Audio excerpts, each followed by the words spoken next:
தினம் ஒரு இறைவார்த்தை சொல்லி எபிப்போம். யோபு 29:3. அவர் விளக்கு என் தலைமீது ஒளி வீசிற்று.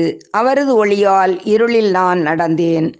என் ஆண்டவரே, என் கடவுளே, உம்மை போற்றி புகழ்கின்றோம். அதிகாலை நேரத்தில் எங்களை தட்டி எழுப்பி உம்மை போற்றவும் உம் புகழை பாடவும் ஜெபிக்கவும் தந்த அருமையான அற்புதமான நேரத்திற்காக நன்றி கூறுகின்றோம். இயேசுவே, உமது அன்பையும் அரவணைப்பையும் உமது கனிவையும் எங்களுக்கு கற்றுத் தந்தருளும்.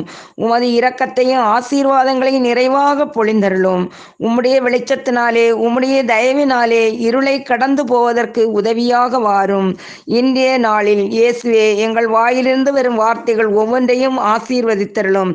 ஆண்டவரே, இன்றைய நாளில் மற்றவர்களுக்கு மதிப்பு கொடுத்து மரியாதையான வார்த்தைகள் உச்சரிக்கவும் உமக்காக வாழ்ந்து உம்முடன் நிலைத்திருக்கவும் வேண்டிய கிருபையை தர வேண்டும் என்று இயேசுவின் நாமத்தில் ஜெபிக்கிறேன். ஆமென்.